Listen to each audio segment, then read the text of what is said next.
So yeah, this week is all around, obviously, the all or nothing mindset. So is everyone kind of aware of that term? Pretty much, yeah. Hands up if you feel like you suffer with it a bit. Pretty much everyone, cool, okay, that's good then. So yeah, I mean, it's like one of the most common things people struggle with, I think, out there. Whenever I speak to someone that's wanting to start a new journey, it's generally they've had some kind of all or nothing mindset in the past, or they still do. So yeah, it's a case of, sometimes we're always on top of things and, we're doing everything perfectly and we're on track, and then something in our lives might throw us off a little bit, and then we go into the kind of nothing state of mind where we kind of, throw everything to the side and then really struggle. So today is around creating a balance and coming away from that kind of extreme of one way or the other. So we're just going to go through some awareness around why it might happen, and then some strategies just to be able to kind of come away from that forever. So what I want to kind of start off with is just by saying success isn't about never going off track. It's not about being perfect or anything like that. It's just about becoming much better at getting back on track, okay? So we're all going to go off track at some point. Every single person is going to come off track, but it's about how fast and efficient we can get back on track again. That's what we really want to achieve. So it's not about being perfect all the time. It's not about being on track all the time. It's just about, how fast can we get back on track and start making progress again. So the pattern most people sometimes don't really realise that they have. So these are a lot of common expressions that you hear, what I hear quite a lot. So, I've eaten badly today, so I may as well start again Monday. I've missed 2 workouts this week, so it's basically a write-off. I've had a bad weekend, so I need to be really strict this next week. I can't train properly today, so there's no point doing anything at all. So you may have had, those kind of comments in your head before, or similar kind of things, and they're very, very common, obviously. So, where does all or nothing thinking show up most for you? So I want you to just kind of get right stuck into it and just have a little chat with each other just for a couple of minutes, and just have a little think around if it's nutrition, is it exercise, is it alcohol, is it weekends, is it holidays, sleep, or something else. Just have a little bit of a brainstorm just before we get right into it, just so you can identify what's the biggest kind of all or nothing thing for you. So just take a couple of minutes chatting. All right, guys, we'll move on. So yeah, hopefully you've shared a few kind of ideas and identified what you're kind of struggling with the most. But let's kind of go into it a little bit deeper. So when we think of all or nothing thinking, it's generally good or bad. It's success or failure. It's on track or off track. It's 100% in or no percent. Okay, so there's very little room for kind of anything in between when we're in this kind of like state of mind. So the problem with that is, most of us know that, one takeaway isn't going to ruin, our full health. One missed workout won't ruin our full level of fitness. And, one bad night's sleep won't ruin our progress overall as well.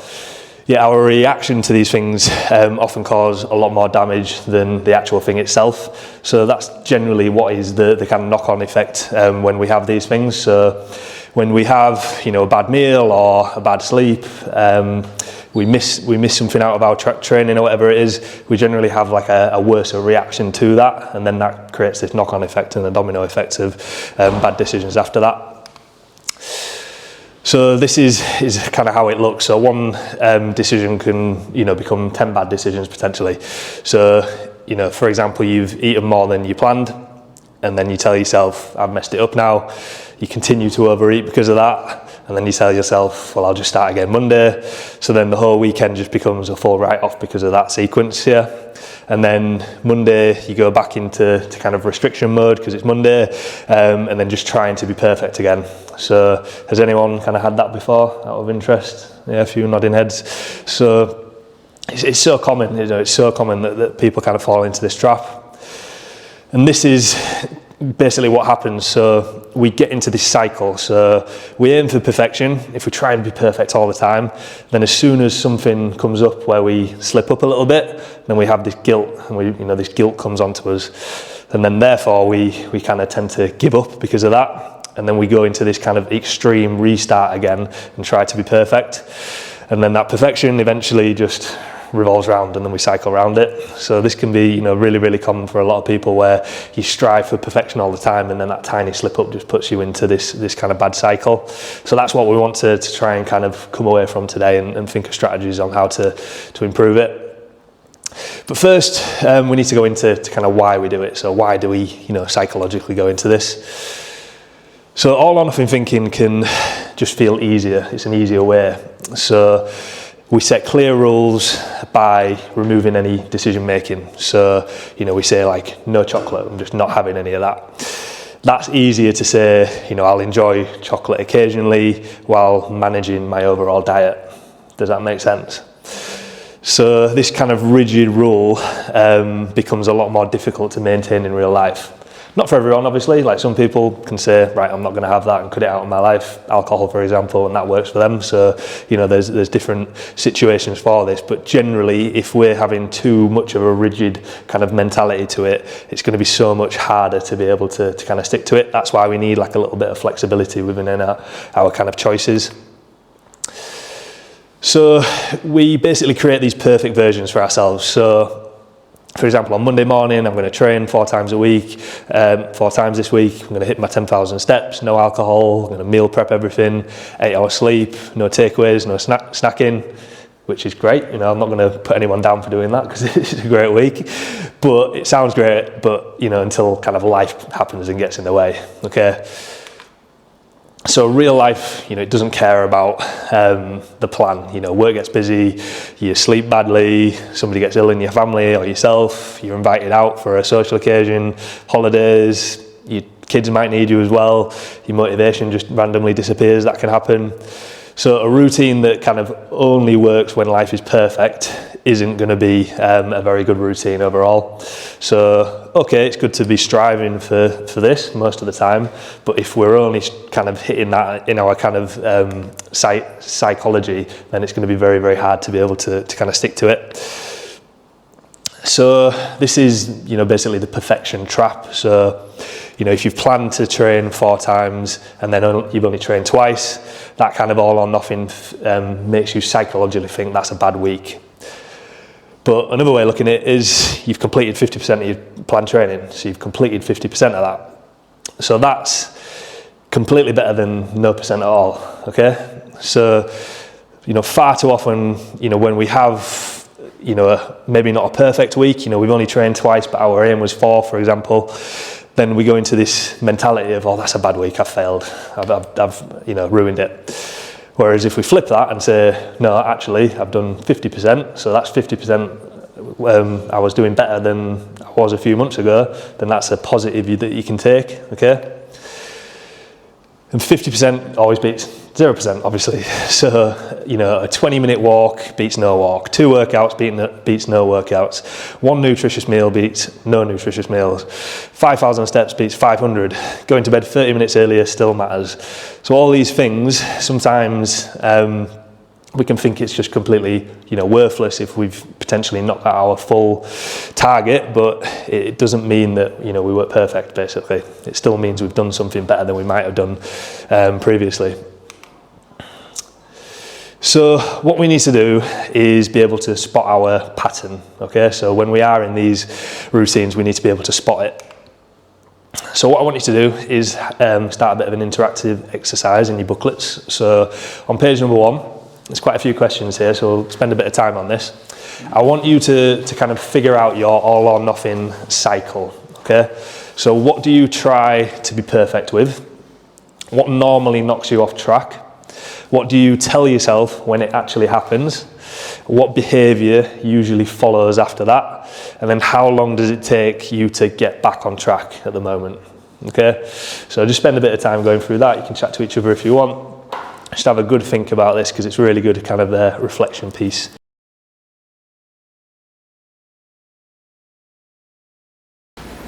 Has anyone got anything interesting they'd like to share?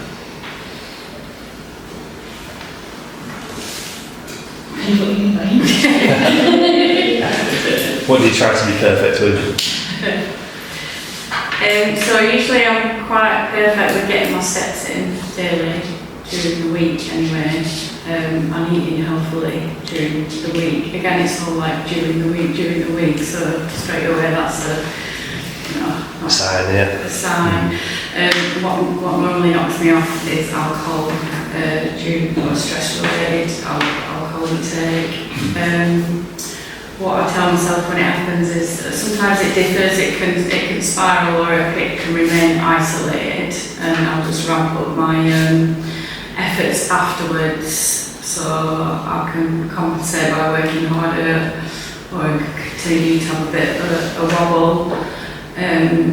But it's dependent on the situation, so it's easier for me if it's a planned, isolated weekend where I know that there's an event or a weekend away with friends or a festival.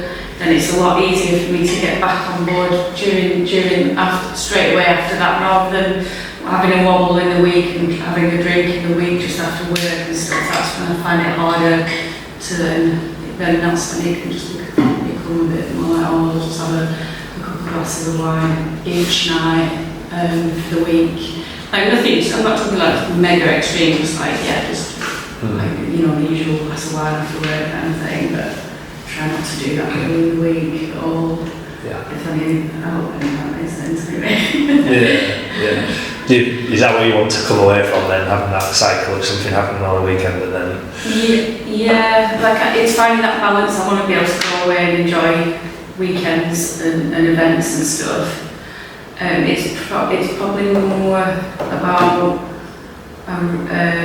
not drinking at all during the week at all, and then when I do drink, it's planned and it's minimised and it's controlled. Yeah. It doesn't just get out having like binge drinking and stuff like that. Yeah, that's it. It's just having like a target to kind of aim for. And that's a sort of separate kind of thing as well. So, but it's all part and parcel, isn't it? Yeah. It's just trying to create a limit and not letting that limit just disappear and falling into that trap. I know it's hard sometimes because if you're in the occasion and you're having fun and stuff like that, everyone's done it. So, but it's just kind of like asking yourself, how many times is that happening? Is it affecting me too much that it's too frequent, or is it just kind of a one-off and it's all right? Yeah, it's just looking at that. Anyone else? I think similar. I was going to say, I think it's that association with a glass of wine that it de-stresses and relaxes you. And it's kind of part of marketing, isn't it, for the drink industry that marketed that. And I'm just like, still a glass of wine, a busy day, it will just be one. And then it's not one, it's two, or more, or gin and tonic, or whatever it is, I get the same, and then that affects my sleep, and then I sleep badly, and then I wake up grumpy or tired or whatever, just a bit of a spiral. Craving bad food, yeah, exactly. Similar sort of thing for me. Yeah, I think with that it's just trying to change the kind of the terminology and the way we're saying. So you kind of mentioned, I deserve a glass of wine. Well, flip that and say, I deserve to be healthier. I deserve to make a better choice. It's just kind of the psychology of it and trying to come away from that. Undoubtedly, yeah, and that's the thing, isn't it? Because is it good for you? Is it the way to stress? Probably not. Well, you said it. The effects of bad sleep and bad choices. You said it yourself, yeah. So if alcohol, obviously, it creates that sleep deprivation. If that's going to make a knock-on effect to the next day, for the rest of your week, it's obviously affecting all the work that you're putting in the gym and looking after yourself as well. So ask yourself, is that really what I deserve, or do I need to look after myself better and I'm going to feel better because I'm not doing that kind of stuff. Yeah, but work in progress, All right, guys. So we'll move on. So. What we got to understand is we can't kind of remove every trigger. That's one thing, it's not like we're just kind of removing every single trigger in our lives. We're going to have holidays, birthdays, meals out, busy periods, bad night's sleep, stressful days, illnesses, unexpected problems. Everything's going to come at us at some point. So your strategy can't rely on, life just always going to plan as well. We need a strategy around these incidents as well. which is what we're going to come on to a little bit later on. But the skill that we actually need is that the goal isn't to become, brilliant at just never going off track, like I said at the start. It's just becoming brilliant at just getting back on track quickly. So that's the thing. So if we do go off track, we need to be a lot better at just getting back on it straight afterwards. So what we need to do is just zoom out a little bit. So this is a really good psychological trick to be able to improve the way you see failure or see ways of kind of going off track. So just imagine you eat 500 calories above your target one Saturday, okay? So you've gone over 500 calories. Sometimes you think it's the end of the world. So our kind of all or nothing response is, I've ruined the week. In reality, your progress is determined by what happens repeatedly over weeks and months. It's not just that time. It's not just that one Saturday. So what we need to do is just zoom out a little bit. So one meal, if you zoom out to one day, okay, that makes it a little bit easier. And then if you zoom out to 1 week, 1 month, 1 year, the further you zoom out, the less important that individual kind of imperfection becomes. So if you've had, a few glasses of wine over what you needed to, if you zoom out over the course of the month, it's not that big of a deal, okay? The problem obviously becomes if that's happening frequently and it's coming over and over again, that's the issue, okay? That's what we need to come away from. But what we need to look at is the 80% mindset. So I've said this with food before, we have like an 80-20 rule, so 80% of nutritious food going into our diet, we can afford kind of 20% less nutritious food. It's the same with our mindset. So if you make positive choices 80% of the year, that's approximately 292 days, okay? Which is pretty decent, which means you could have 73 imperfect days and still have been consistent for the vast majority of the year. So I'm not saying that those 73 days can be just eat whatever the hell you want and drink what you want. There's got to be, before you start thinking, 73 days, where can I, there has to be a little bit of control over the whole course of the year, obviously. But then 73 imperfect days means that you can be a little bit more relaxed and you can afford to go off track a little bit sometimes. So if we look at it this way, we need to think of, consistency over perfection, obviously. So consistency doesn't mean, never failing. It just means failing less often, recovering faster, so getting back on track faster, and making fewer mistakes back to back. So, getting on track after you've made one potential mistake, and just continuing even when, conditions aren't perfect, and just continuing to kind of work on yourself. Because if we can do it like that, so 292 days of really good, consistent work, and then 73 imperfect days, I think that's pretty achievable for most people when you look at it that way. So next we need to go into kind of decisions, so I call it the decision rule. So when do you start again? So if let's say you've made a little bit of a mistake, you've had a really bad kind of over-calorie meal or too many drinks, when do we start again? So is it tomorrow, is it Monday, is it next month, after your holiday, after Christmas? None of them, okay? So you need to get into your head, you start with the next decision, so the very next decision. So whenever you've gone off track, that next decision has to be a good one, okay? So for example, you've gone out, huge lunch, dessert, you've gone over, what you usually would. Old mindset, I'll just start again tomorrow. New mindset, enjoy it, move on, eat your normal evening meal. So just get back on track with your plan, eat your normal evening meal. No punishment, no guilt, no restriction, just straight back on track. Forget that it's happened. Another example, if you miss Monday's workout, old mindset could be, this week's gone to pot, I'm just not going to train for the rest of the week. New mindset, I'll go to Wednesday's workout. That's it. It's happened, it's cool. Forget about it and move on and just get back on track with your training plan. And then the never miss twice rule, okay? So one missed habit is an event, repeated missed habits becomes a pattern. That's the thing that we need to kind of change. So if possible, just don't miss twice. So if you miss a walk on Monday, walk on Tuesday. If you've had a poor dinner, make breakfast better the next day. Had a late night, just get to bed earlier tomorrow. It's nice and simple. It's just making sure that, psychologically, if we've had a mistake and something negative has happened, we just go right back onto the positive and we just start working on ourselves positively again. So we're just going to go through a few scenarios now, just to kind of test you a little bit. So if you go to page 2, For each scenario, so we'll just go through this kind of one by one. What would the all or nothing response be? So just think of it personally, what would your kind of all or nothing response be to it? And then what would the next best decision be, okay? So scenario one is you've been out Friday night, you've had a meal at a restaurant, you've had dessert, you've had several drinks, and probably eating, you know, more than normal. It's Saturday morning, what are you gonna do next? So if you just write that down in your books.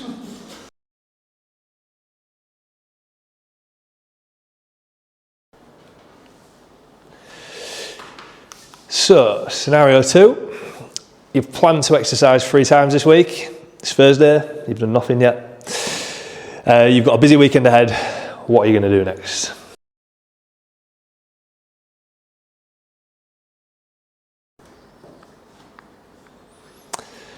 Okay guys, scenario 3. So you're going on holiday for 10 days. There's no gym where you're staying. You're going to be eating out most evenings, obviously, and yeah, your normal routine isn't going to be possible. So what are you going to do over those 10 days on holiday?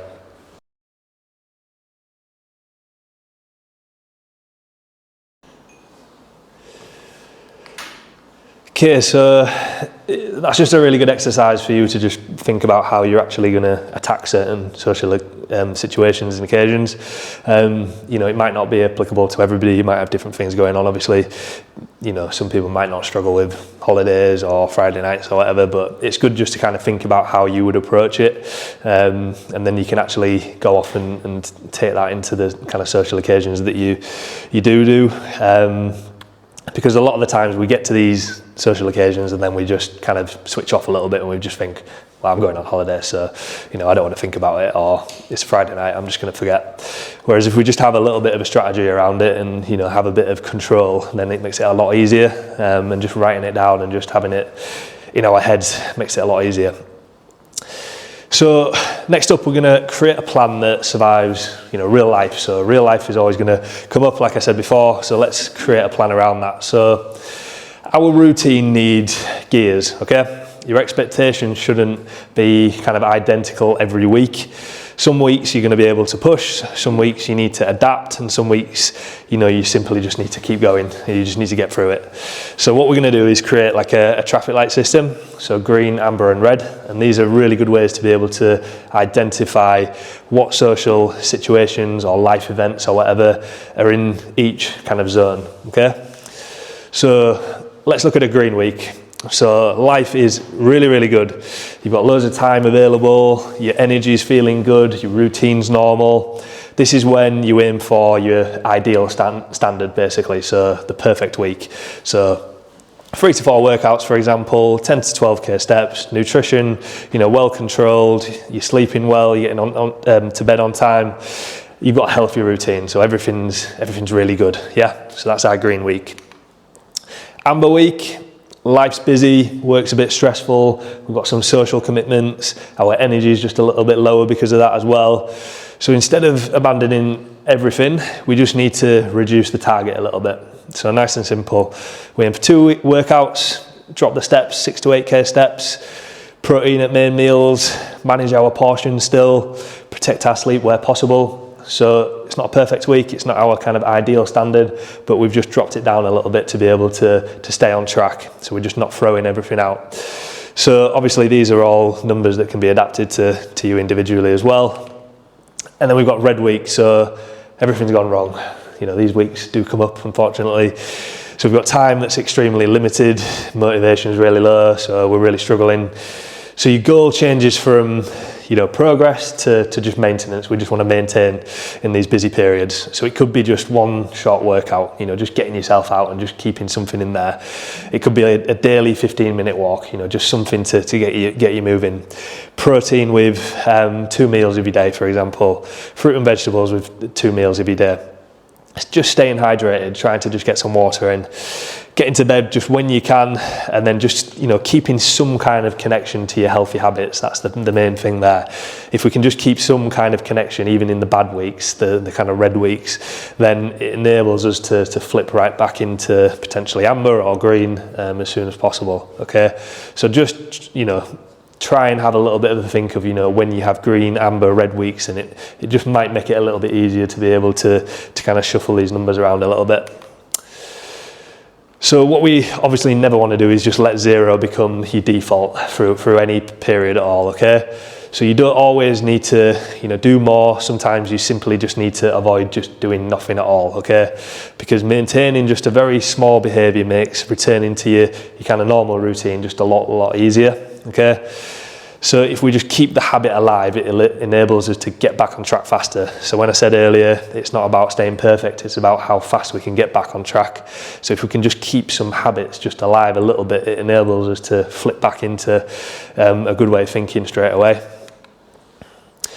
So what we're going to do is build your own system, okay? So I want you to just ask yourself, so just think about this before we go into writing things down. What could I realistically still do during one of the worst weeks of the month, okay? Not what you'd like to do, but think about what you could actually kind of maintain, okay? So think about realistic targets that you could do, because your minimum needs to feel almost ridiculously achievable. So through any point of the year, if you've got your worst week imaginable, what could you 100% commit to? Have a think about that. And then what we're basically going to do is go into kind of page 3.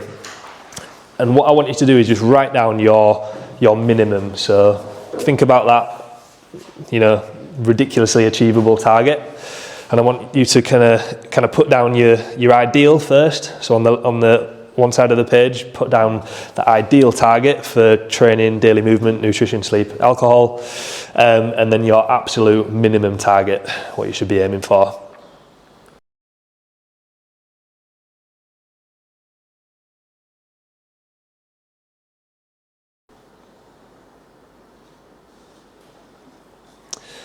All right, guys, so yeah, just keep them numbers and just, you know, really think about them and have them, you know, put up on your fridge or something that's in front of you all the time, because then you can really just stick to those targets and really think about, you know, how many times are you achieving the kind of ideal weeks, and how many times can you actually just, you know, maintain and hit those minimum targets when life gets a bit more stressful. It's going to be a lot easier than just kind of getting to those bad weeks and just saying, right, I'm not doing anything this week and doing, you know, 0%, okay? So next we do need to think about, you know, not punishing ourselves as well. So this comes into the you know, the all or nothing mindset.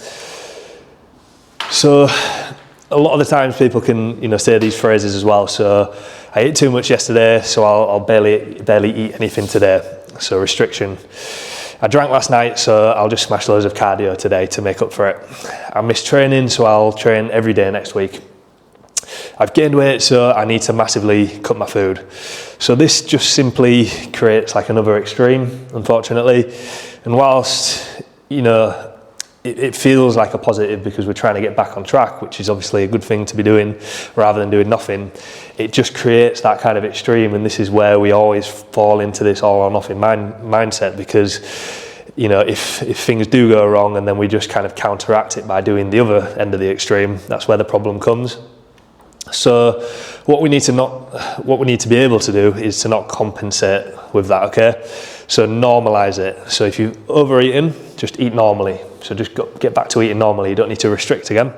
If you've missed training, just train normally. So you don't need to overtrain, just get back on track. If you've had a holiday, just return to your normal routine. You don't need to do extra just because you've been away. If you've had a bad weekend, just have a normal Monday again. You don't need to kind of go into the extremes if you have had times where you've kind of dropped off, because normality is the kind of best reset for it. And that's the best way to get your kind of brain back into the right way of thinking, rather than going extreme again, and then you'll end up falling into the nothing mindset again. And this is why people go from there to there all the time, because they just kind of miss out on the normality part of things. And that's where we need to kind of get our brains to be. So what I want you to do again is just look into your booklets. So if you have a chat with the person next to you with this, and just have a think of, you know, what your biggest trigger is. So if you just put my biggest trigger is ... and then the thought that normally follows is ... and then my new response will be ... and this is just going to be able to give your mindset a little bit of a better way forward.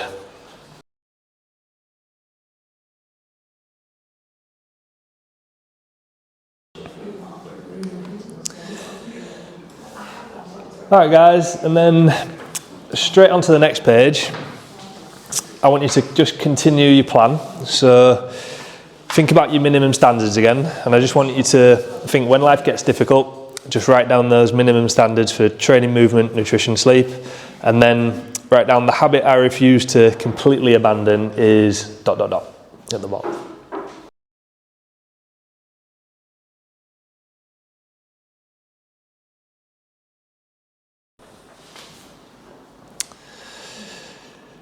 Cool. Okay, guys. Hopefully you've kind of got some good kind of targets to go forward with then. So, one final question. I want you to imagine it's 6 months from now. Okay, so 6 months time. You've not been perfect. You've had holidays. You've had meals out. You've had busy weeks, bad days. You've missed workouts. You know, everything. But every single time you've got back on track very, very quickly. Okay.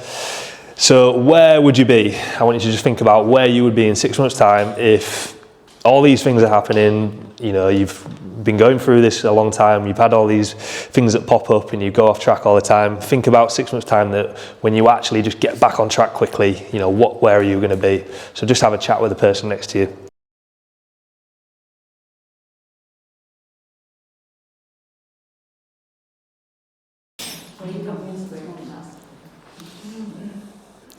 All right, guys, we'll move on.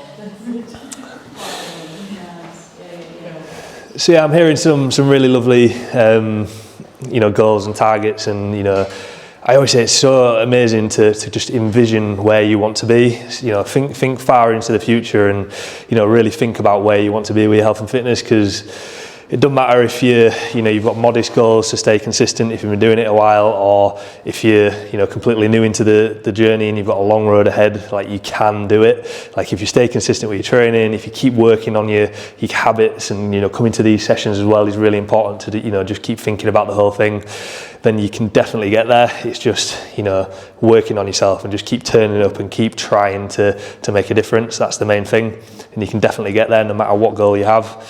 So the goal, basically you don't need to become someone who never falls off track. We need to become someone who doesn't stay off track, okay? So like I said, we need to become that person that gets back on track quickly. So over the next 30 days, I want to give you a bit of a challenge, okay? So for the next 30 days, stop asking, was I perfect? I want you to start asking, how quickly did I respond? So how quickly did I respond to going off track potentially? So measure your ability to recover from those moments rather than the ability to be perfect, okay? So that's your task over the next 30 days, just to kind of be a bit more in tune with that. And remember, one bad meal isn't a bad day. A bad day isn't a bad week. A bad week isn't a bad month. A bad month isn't a bad year. So think about that zooming out. And the earlier you interrupt that cycle, the less there is to recover from. So really think about that. The earlier you step on it, the less chance you've got of going wrong, okay? And the final takeaway, we need to aim for consistency, but not perfection, of course. Do what you can, adapt when you need to, okay? So do everything you can when you can, when we're in that green zone, but then adapt when you need to as well, when we're in those kind of amber and red zones. And make the next decision count as well, okay? So always make that next decision a good decision if you've had a bad one previously. And never wait until Monday to start again, okay? Promise me that. So that's it for this month, guys. So yeah, hopefully you've taken away some proper tips to kind of work on and just change the psychology around the whole thing. I think that's a big part of this is the psychology. So we're back at the end of September. So get back booked on if you want to come back again. I'll release in a couple of weeks what it's going to be about. So just keep an eye out in the WhatsApp group, and then yeah, hopefully see you all there.